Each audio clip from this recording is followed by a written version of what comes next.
I love Pavy's gas station bologna sandwiches. I don't know if you've ever been to Pavy's gas station. If you haven't, there's one in Everton, there's one in Metamora, and there's one in Laurel.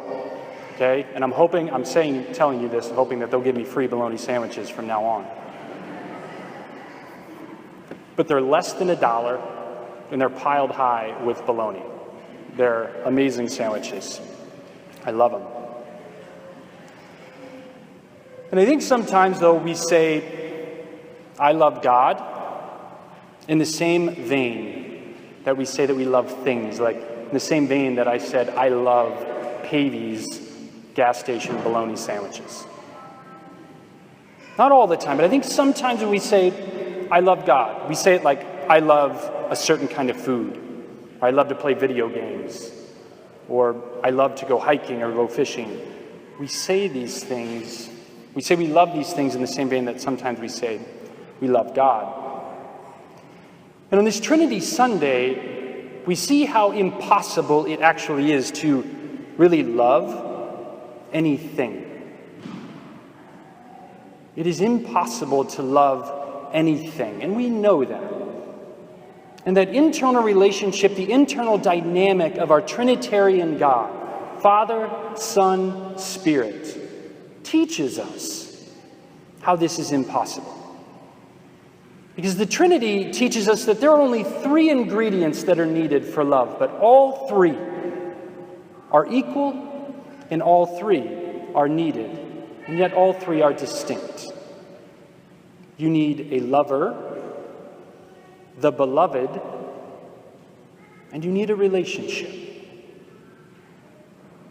The lover, the beloved, and the relationship. And as we come to know and go deeper into relationship with our triune God, Father, Son, and Spirit, we see how this dynamic actually plays out. From all eternity, the Father begets and gives himself in love to the Son, the second person of the Trinity, Jesus Christ. And we hear this all throughout the life of Christ when Jesus says, I say nothing that is of my own, I only say what comes to me from my Father. I only give what the Father gives me. I only get what the Father gives me, and I give it back to him. And everything that is mine, Jesus says, is yours. He also gives it away. But the point in the internal relationship of the Trinity is that as the Father gives himself totally, completely, lovingly to the Son himself reciprocates that love. Eternally, freely, and equally. And that love, that exchange, that relationship is so real, it is so tangible, that itself takes on a life of its own, that itself is its own person within the Trinity, the Holy Spirit. So maybe a better way to understand this is perhaps think of the relationships in your own lives. If you're married, think of your marriage.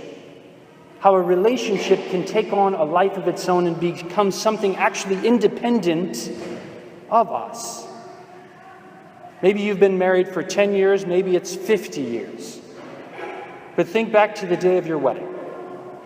Did you ever imagine that your life would lead you to this point?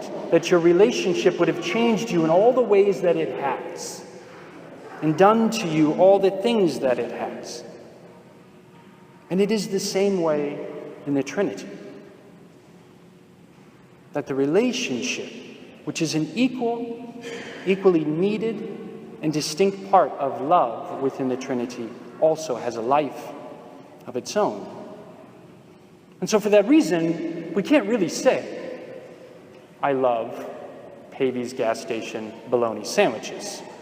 Yes, there is a lover, me. There is the beloved, the sandwich. But a relationship isn't possible because the sandwich can't give back, right? Except to fill my stomach. But it can't give back intentionally, willfully, freely, and wholly.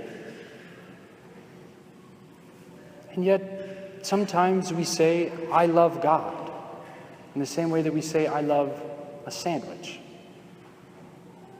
Because we don't take time really to foster the relationship that God does initiate through his Son and continues through his church and the Holy Spirit. I was meeting with a parishioner not too long ago, and the parishioner told me that they enjoy coming to church, they love coming to church, they never miss Sunday Mass. But yet this is the only place that they pray. Church is for prayer. And that's right, church is for prayer. It's a place set apart for a relationship with God. But it's not the only place set apart for a relationship with God. As we transition out of the Easter season, which came to an end last weekend in Pentecost, and we transition into ordinary time, it's important that if we're going to say that we love God with all our heart, with all our mind, with all our strength, with all of our being, that we foster that relationship and love and reciprocate that love, not just here in church, but in the ordinary times of our life. Can we not also say that, well, it's time for me to go home, not just to take care of my family and do chores, but I'm going home also to pray.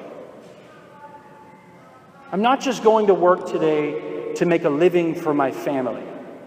I'm also going to work to make a prayer of my work and to be in relationship with the one who loves me, God.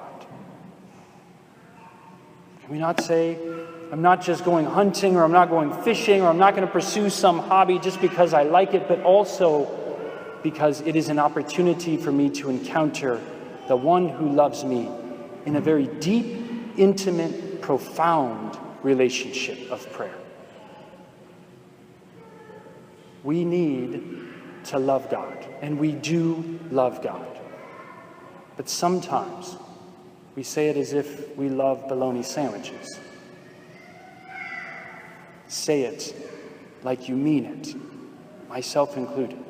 When we love God and when we say we love God, it should always make us think, are we in relationship with him, not just here at Mass on Sundays in this church, but in the ordinary times of our life?